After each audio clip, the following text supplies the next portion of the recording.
On Christmas Eve, I came home without warning. I found my daughter shivering outside at 32 degrees Fahrenheit with no blanket to keep her warm. My son-in-law's family was laughing, toasting with champagne by the fireplace. I kicked the door open, holding my daughter in my arms, and said 6 words, "I'm glad you're here." If you're watching this video, give it a like, subscribe to the channel, and tell me in the comments where you're hearing my revenge story from. I want to know how far it's reached. I stepped out of the taxi. My heavy boots sank into the thick layer of snow outside my daughter's house in Boise, Idaho. The icy wind slapped my face like it wanted to peel my skin off, forcing me to pull up the collar of my coat. After years as a Taekwondo coach, I thought I was used to any challenge, from the sweltering heat of the dojo to the harshest winters. But this Christmas Eve cold made me shiver. I stood there in front of the warmly lit house, a mix of excitement and nerves swirling inside me. Today, I wanted to surprise Emily. I wanted to see my little girl's radiant smile when her mom showed up out of the blue. After so many months away, the front yard was buried in snow. Not a single footprint in sight, like no one cared enough to clear it. Through the big picture window, I could see the cozy glow spilling out from the living room where cheerful Christmas music played from a Bluetooth speaker. The song Jingle Bells, Emily's favorite when she was a kid, filled the air. I stepped closer, trying to peek inside. A long table draped in a bright red tablecloth stretched out in front of me, loaded with traditional dishes. A golden roasted turkey, steaming plates of cornbread stuffing, a bowl of cranberry salad with shiny bits of apple and raisins, and glasses of red wine glinting under the lights. The Whitlock family, my son-in-law's folks, was gathered in full. I recognized Mr. Harold Whitlock, Ryan's dad, sitting with an air of authority, and Mrs. Evelyn Whitlock, his mom, holding a glass of wine with a smug smile on her lips. Ryan's sister Abigail was there too, with her 2 young kids laughing nonstop. They were all raising their glasses, toasting around the crackling fireplace. But where was Emily? I frowned, straining to see further inside, thinking maybe she was tucked in some corner. I'd pictured her smiling, chatting happily, like in the old days when she'd wrap her arms around my neck, telling me endless stories. Then I heard a noise, a faint whimper coming from the porch. I turned, and my heart stopped. Under the dim light, next to a snow-covered poinsettia planter, Emily was curled up in an old wooden chair. She wore only a thin blouse, her frail shoulders shaking uncontrollably, her messy hair sticking to her forehead, damp from melted snow. I ran to her, my heart pounding like a drum. "Emily!" I shouted, my voice breaking with panic. I yanked off my coaching jacket and wrapped it around her with urgency. My trembling hands touched her arm. It was ice cold, like there was no warmth left in her. Emily lifted her face, her eyes red, her pale lips barely whispering, "Mom!" Her voice was so faint it almost dissolved into the air, and she collapsed against my shoulder. I hugged her tightly, feeling her body shake like a bird caught in a storm.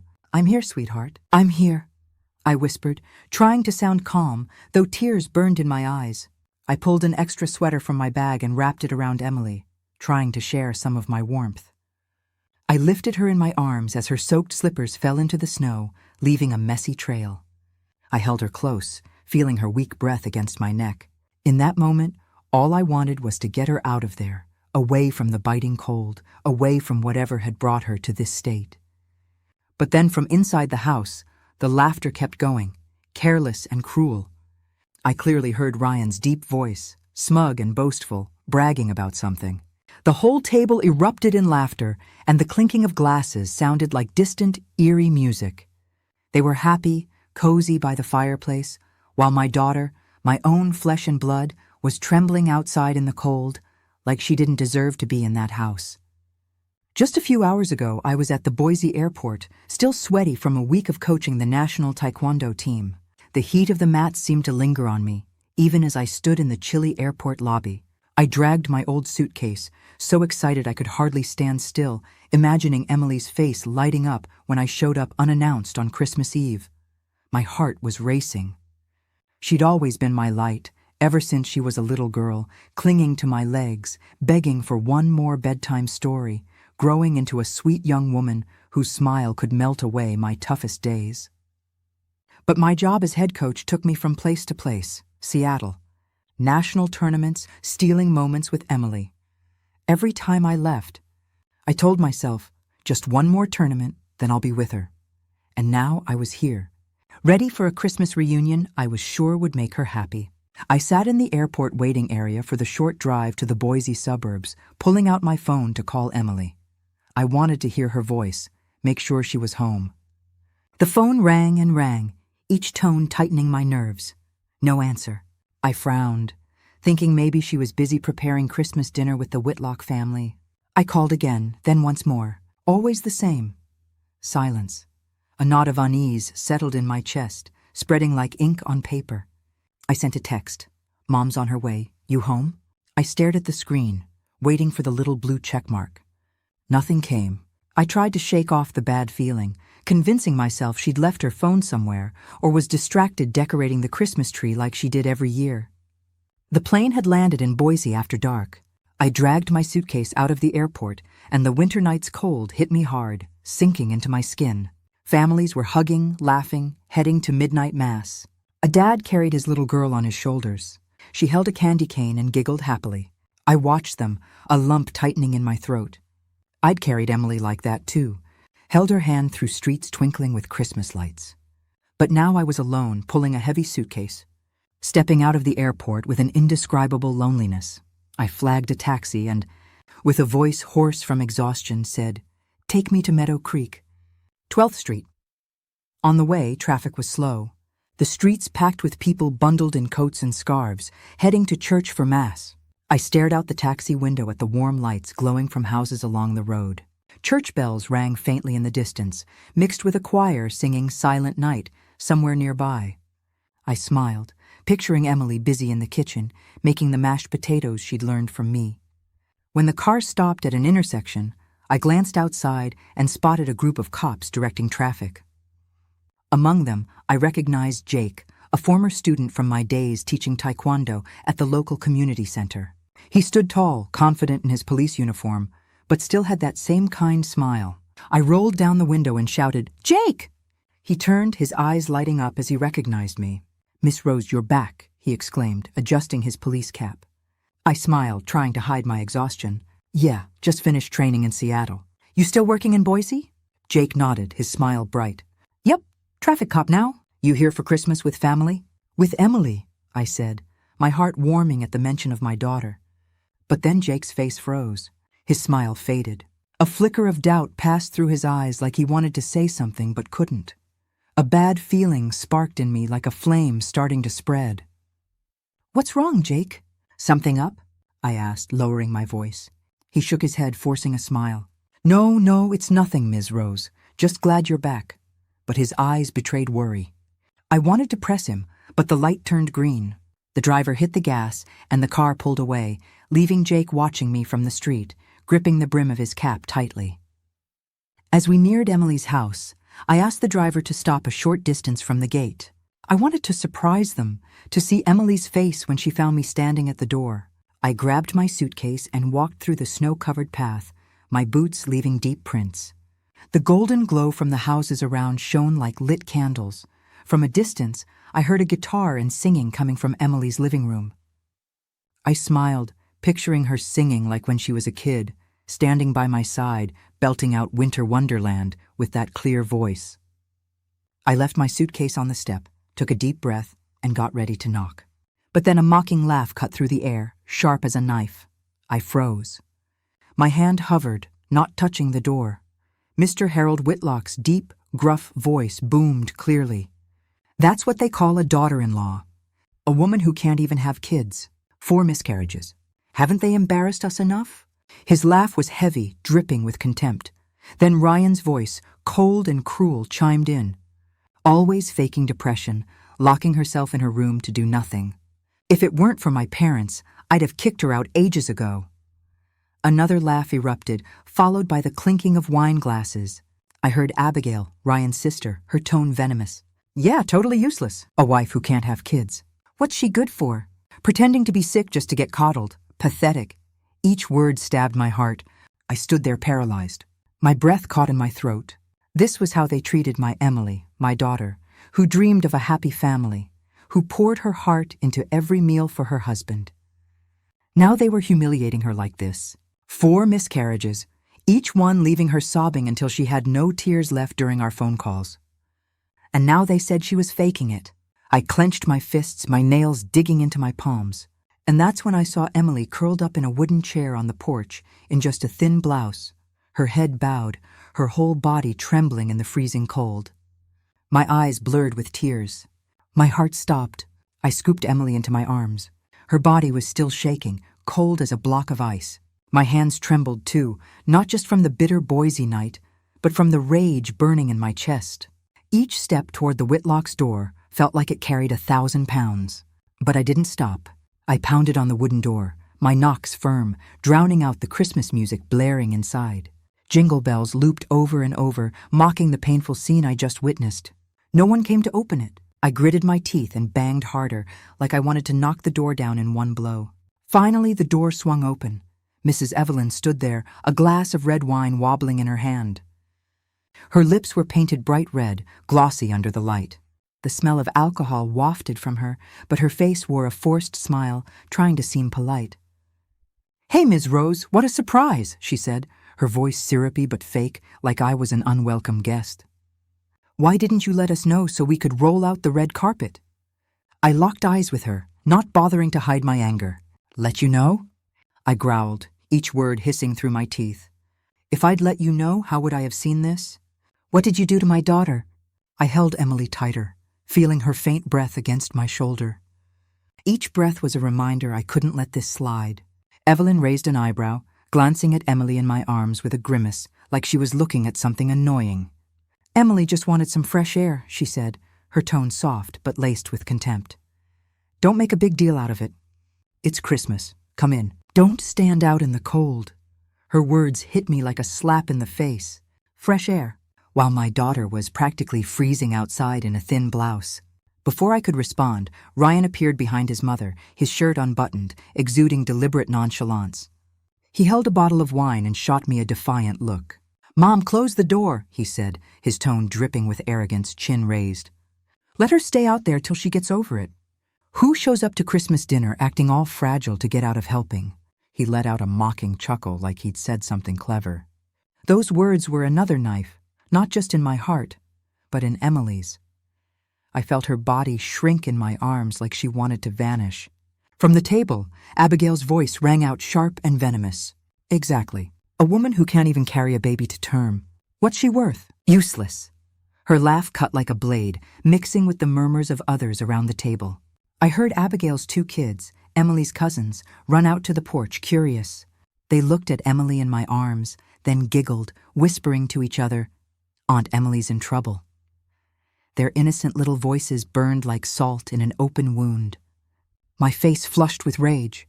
I rammed my shoulder into the door, then kicked it hard. The door flew open, slamming against the wall with a bang that silenced the room.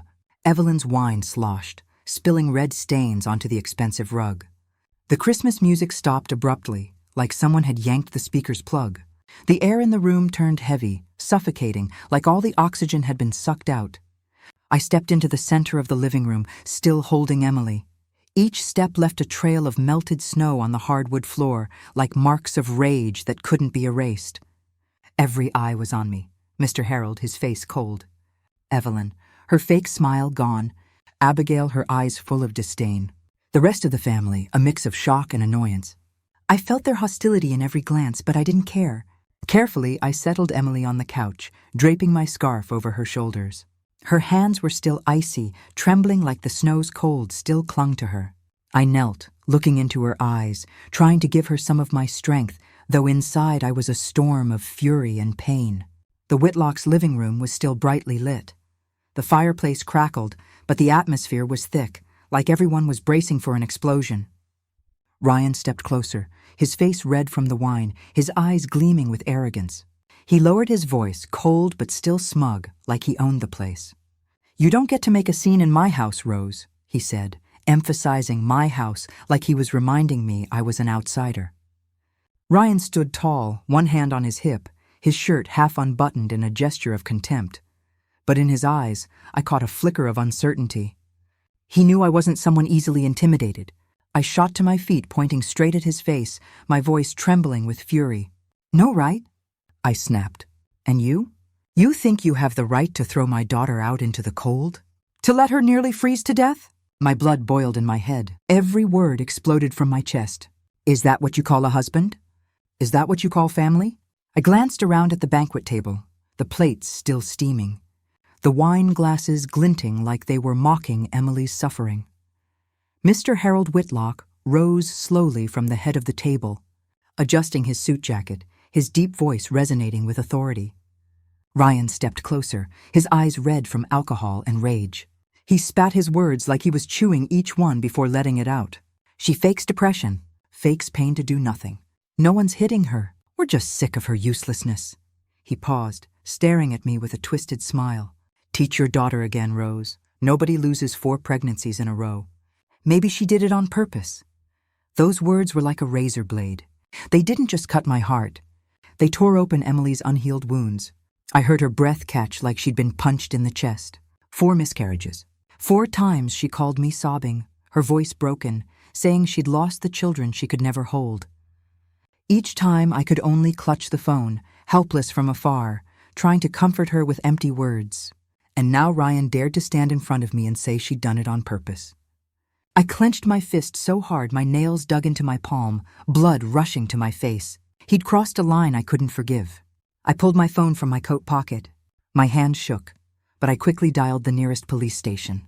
"I'm calling the cops," I said, my voice cold as ice, though inside I was a hurricane. "A report will be filed. You'll answer to the law." I emphasized each word like I was carving them into the air, making sure everyone knew I wasn't bluffing. Ryan froze. The wine bottle slipped from his hand, clattering onto the hardwood floor, red wine staining the expensive rug. Panic flashed in his eyes, though he tried to regain his air of superiority. "You wouldn't dare!" he shouted, but his voice wavered like he hadn't expected me to go this far. Mr. Harold, who'd been watching with a cold expression, stepped forward, adjusting his tie, his deep, gravelly voice booming with authority. "You have no idea who you're challenging, Rose," he said. "I've spent my life on the judge's bench. I've seen the worst this world has to offer. You think a phone call will make us tremble?" His eyes were sharp as knives, reminding me the Whitlock family wasn't easily shaken.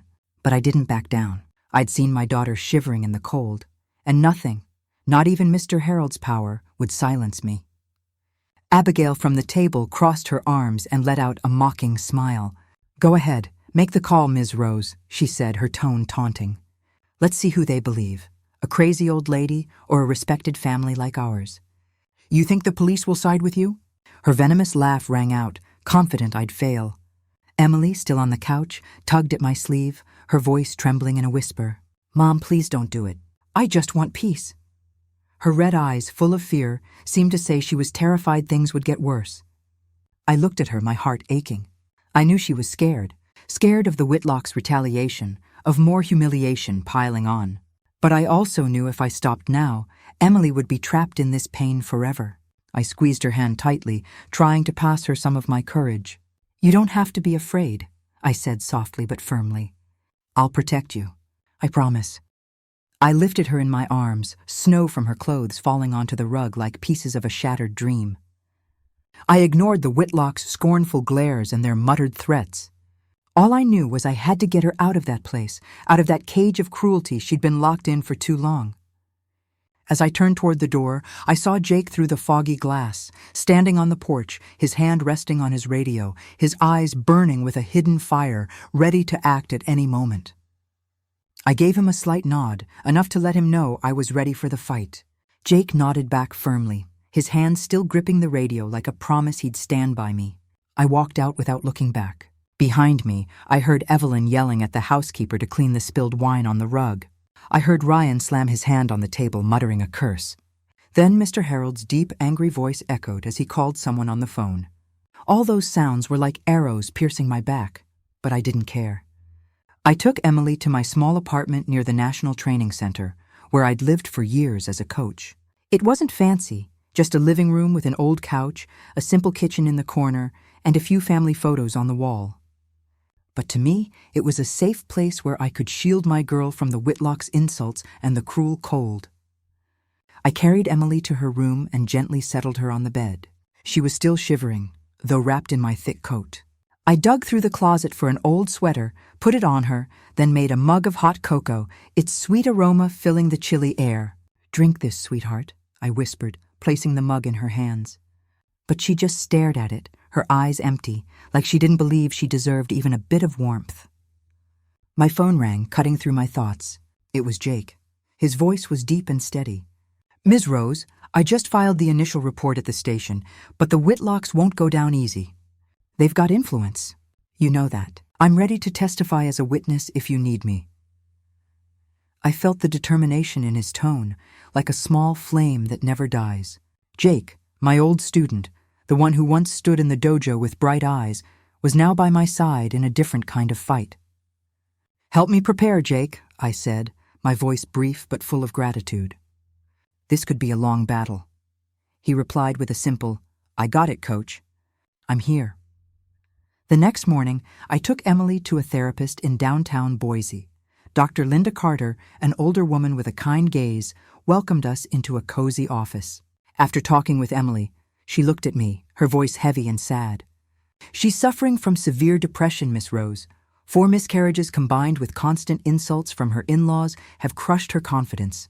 She needs rest, treatment, and above all, to feel safe." I nodded, my heart tightening. I knew Emily wasn't okay, but hearing it from the therapist felt like another stab. I looked at her, curled up in the chair, her hands clasped tightly, and blamed myself for not being there sooner.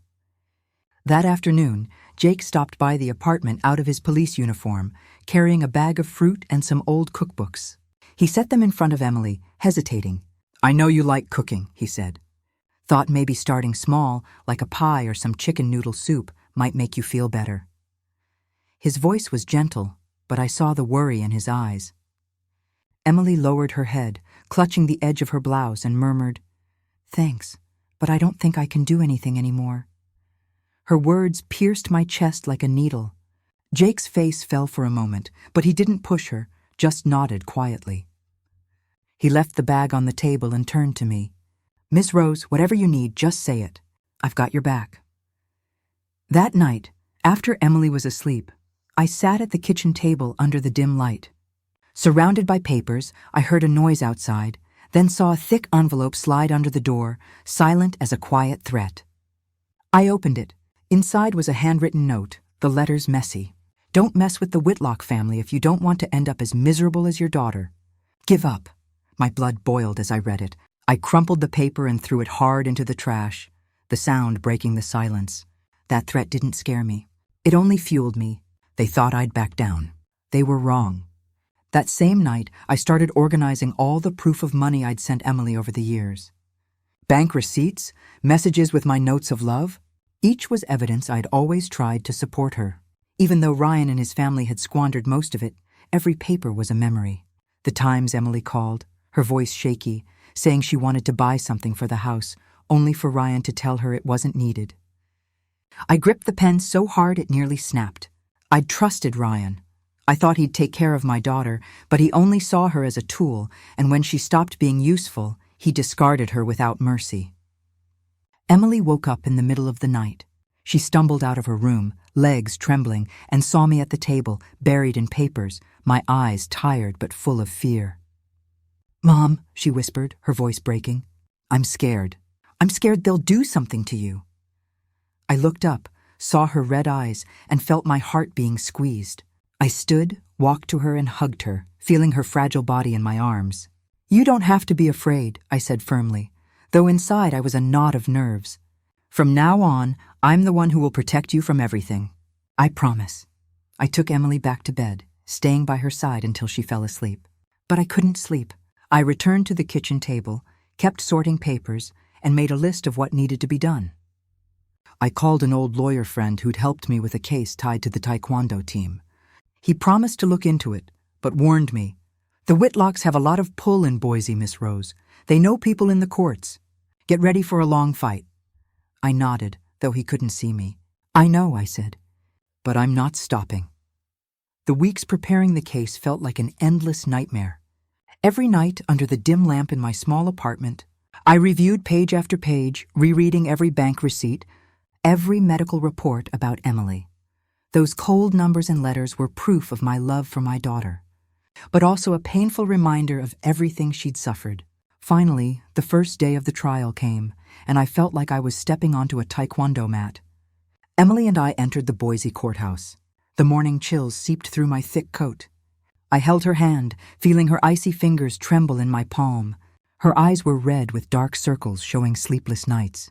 She kept her head down like she wanted to hide from the stares.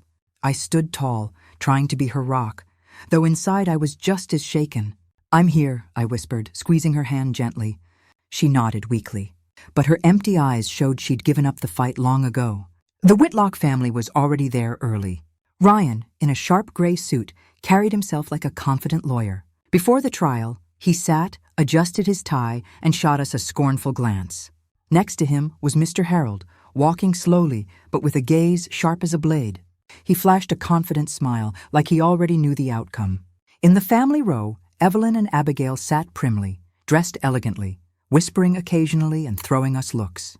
I felt their hostility in every gesture, but I forced myself to stay calm, reminding myself today wasn't my fight. It was Emily's.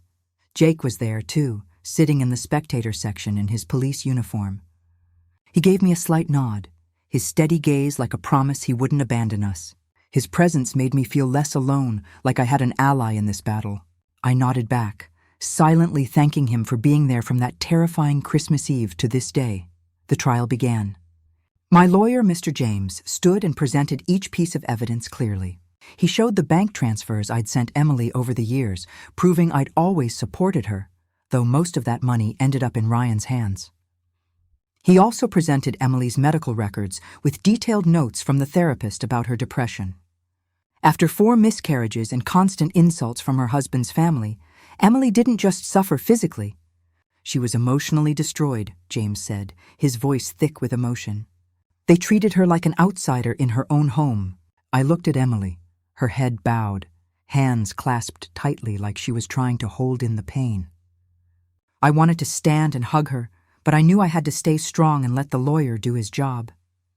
Then the young lawyers for the Whitlock family stood up, and I felt injustice creeping into the courtroom. One of them, in a sleek black suit, spoke with a commanding voice. "Emily's just faking illness to be coddled. The Whitlock family gave her everything. Shelter, food, every need met. But she didn't hold up her end. She failed as a wife." Those words slapped me across the face. Faking coddled. I clenched my fist so hard I felt my blood boil. They called a witness, Mrs. Martha, the Whitlock's former housekeeper. She took the stand, eyes darting, voice shaky. "Mrs. Emily was lazy," she said. "She'd lock herself in her room all day, neglecting the house.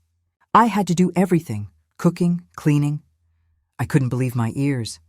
Emily, the same woman who lovingly prepared every meal, who made homemade pies to please the whole family, was now branded as lazy. I shot to my feet, unable to hold back. "You're lying. Emily was never like that."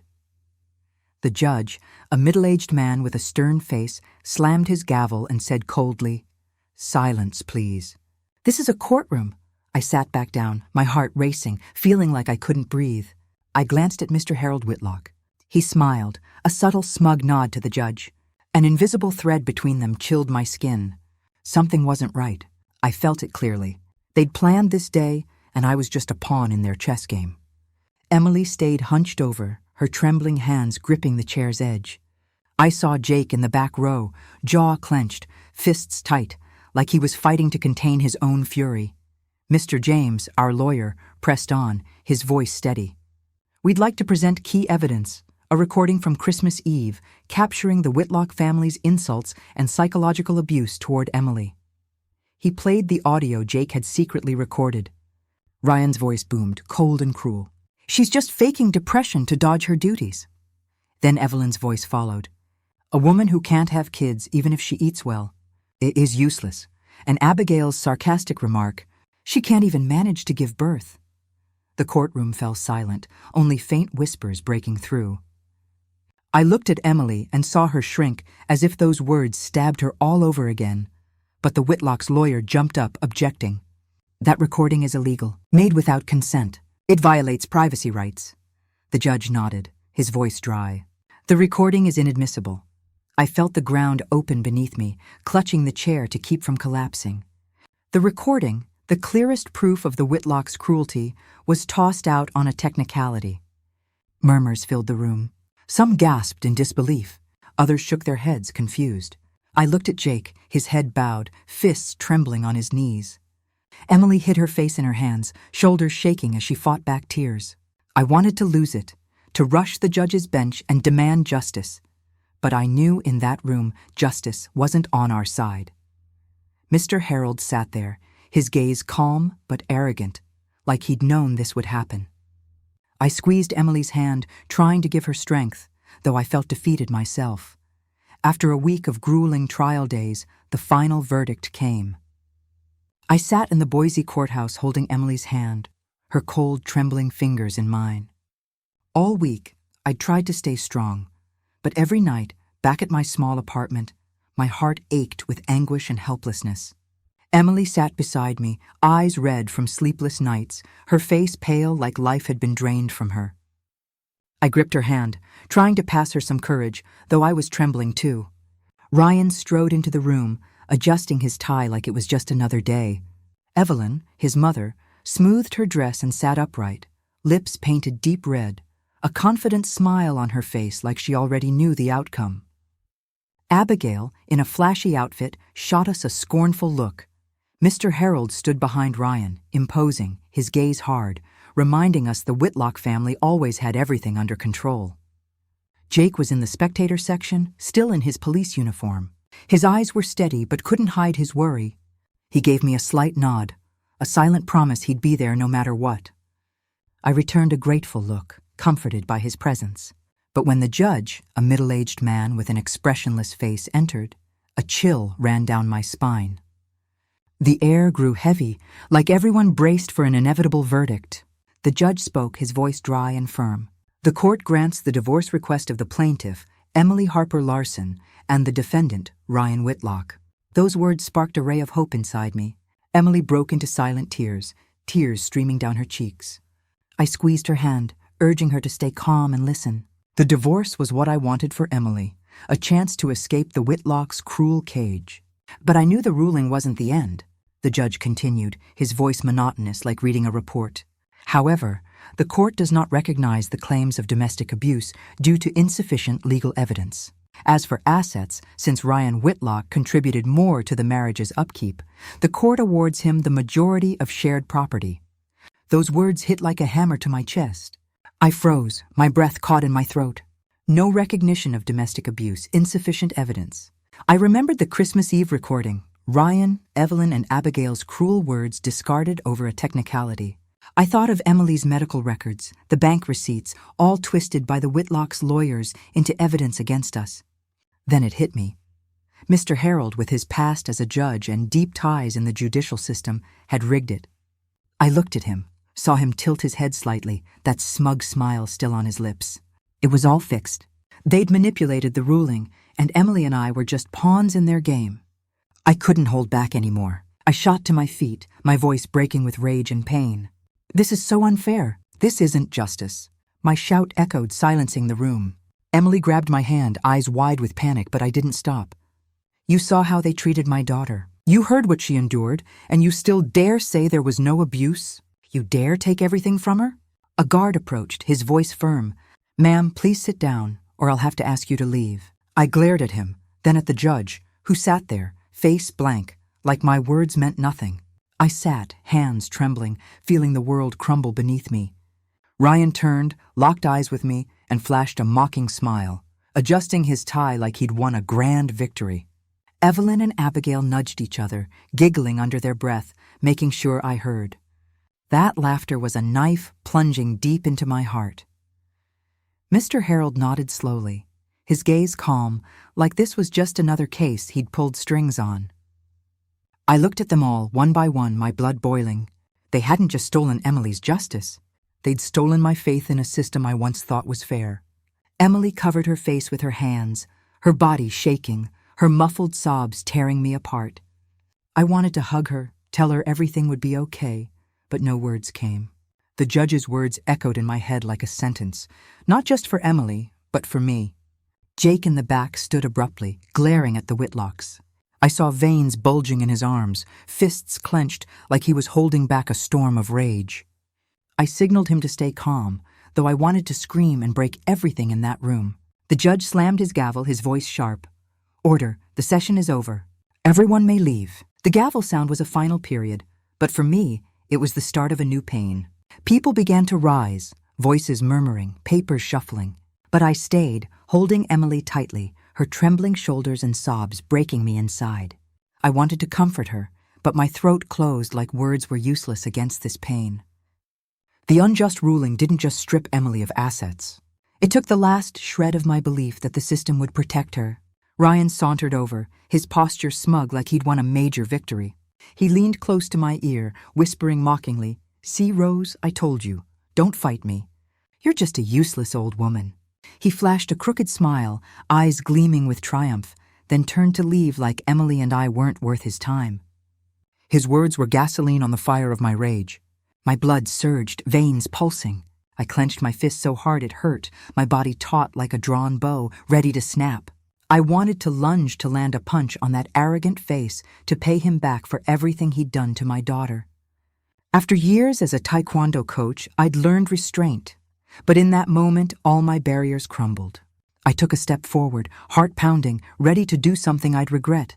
But Jake rushed in front of me, eyes blazing, lips tight. Fist clenched like he was about to unleash it on Ryan. I saw my own fury in him, an uncontainable outrage at the injustice.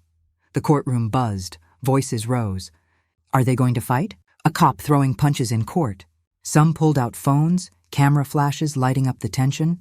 A journalist in the corner raised his camera, eyes hungry for a scandal. Ryan turned, startled for a moment, but quickly regained his defiance. He smirked coldly. "Go ahead, hit me. I'll make sure you lose everything. Who do you think you are? Just a low-life cop." He stepped closer, taunting, certain Jake wouldn't dare touch him. Jake's fist trembled, his breathing heavy, eyes red. I knew he could do something irreversible. Suddenly, Emily broke free from my arm, ran to Jake and clung to his arm, sobbing, her voice broken. "No, please don't do it. I don't want you or Mom to become violent like him. I just want peace. I just want to keep living." Her cry tore through the air, silencing the room. I saw tears stream down Emily's face, her thin hands gripping Jake like he was her last anchor. Jake froze, breathing hard, his fiery eyes slowly dimming. His fist trembled, rigid for a moment, then slowly loosened, dropping to his side. He bowed his head, lips tight, fighting to contain the rage consuming him. Camera clicks echoed, flashes highlighting Emily clinging to Jake, Ryan standing smugly in front. Some in the room, maybe unaware of the case, began to sob. A soft murmur of crying rose, like Emily's pain had pierced them. I looked around.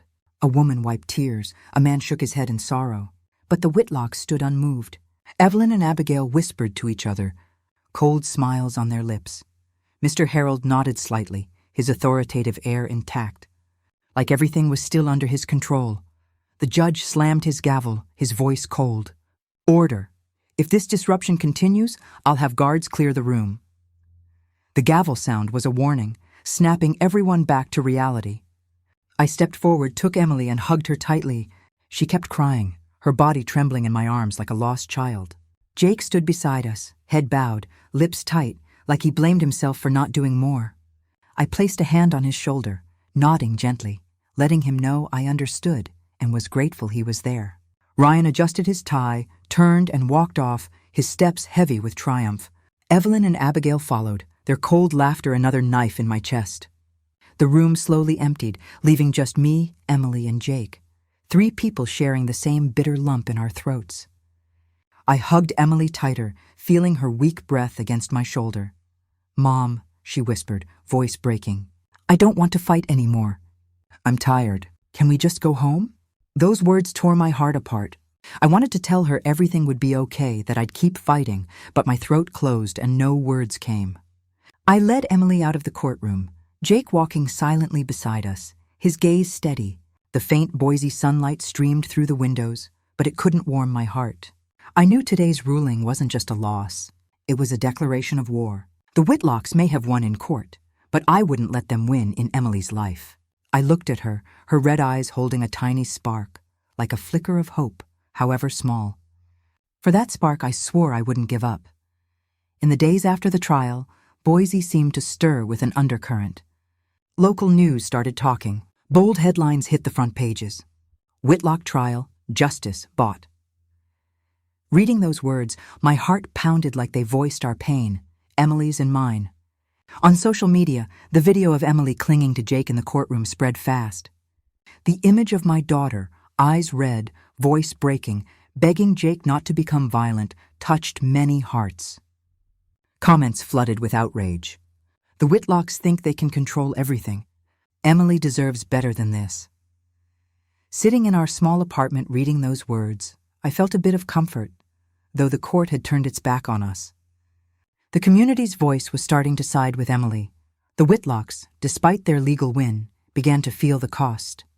I heard Mr. Harold's old colleagues whisper behind his back rumors of how he'd used his influence to bend justice. Ryan, dubbed the lawyer of injustice, became a target of online criticism. The prestige the family flaunted was crumbling like a sandcastle swept by waves. I didn't revel in it, but I felt a sliver of justice, not from the courts, but from the people's voice. I brought Emily to live with me in my small apartment, lit by the warm yellow glow of lamps, family photos on the walls. Each morning I got up early to make her breakfast, sometimes pancakes with maple syrup, other times just scrambled eggs with toast. Emily sat slowly at the table, cradling a mug of hot tea, staring out the window where faint sunlight slipped between Boise's rooftops. Some days I saw silent tears roll down her cheeks like raindrops, but I knew slowly Emily was healing. Each day she spoke a little more, her eyes less empty than before. I didn't push her. I just stayed by her side, a mother ready to shield her daughter from any storm. Jake became a vital part of our lives. He'd stop by, sometimes with a small bouquet of poinsettias, other times with donuts from the corner bakery. Each visit lit Emily up a little, like his presence was medicine for her soul. One afternoon, Jake, a bit nervous, handed Emily a small box. Inside was a keychain shaped like a taekwondo uniform, the same symbol I'd taught him and my other students. "You don't have to be strong right away," he said, his voice soft but firm. "But you can start over little by little, like Ms. Rose did." Emily took the keychain, frozen, her eyes shining with emotion. She pressed her lips together, holding back tears, then nodded slowly. "Thank you," she whispered, her voice small but full of feeling. I watched from a distance, silent, feeling a weight lift off my chest. For years, Emily had been belittled, called useless. Now someone saw her true worth, valued her not for what she could do, but for who she was. I turned away, wiping a tear from my cheek, not wanting Emily to see me vulnerable. One evening, as the sunset bathed the apartment in gold, Emily sat across from Jake on the couch. Her head was bowed, hands twisting the edge of her sweater, voice trembling. "Jake, I might never be able to have kids. If that disappoints you..." She stopped, like she feared those words would ruin everything. I was in the kitchen pretending to wash dishes, but my heart stopped, waiting for Jake's reply. He smiled, a warm, steady smile, took her hands, and looked her in the eyes. "I don't need that, Emily. You're already my family."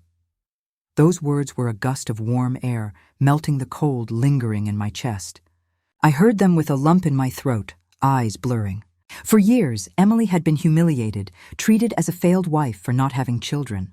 Now someone told her she was enough, that she deserved love just for being herself.